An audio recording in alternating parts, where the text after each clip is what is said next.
দেখবে একটা সম্পর্কে আসার পর না নিজেকে খুব লাকি মনে হবে।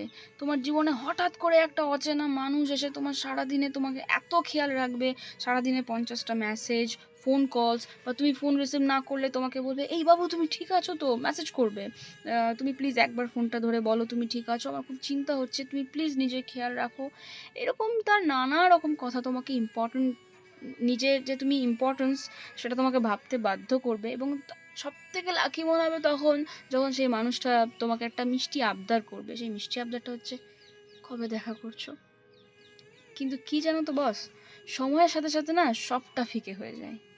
মানুষ পাশে বসে হাতে হাত রেখে কাঁধে মাথা রেখে না হঠাৎ একদিন মায়া কমিয়ে দেয়। মায়া কমে যায়, এটাই সত্যি। স্মৃতি মানুষকে খেতে দেয় না। মানুষ ব্যস্ততাকে দিন শেষে প্রায়োরিটি দেয়। একটা সম্পর্কটা যখন অনেক দিন হয়ে যায় না, মানুষ নিজের ব্যস্ততাকে ইম্পর্টেন্স দেবে, তোমাকে নয়।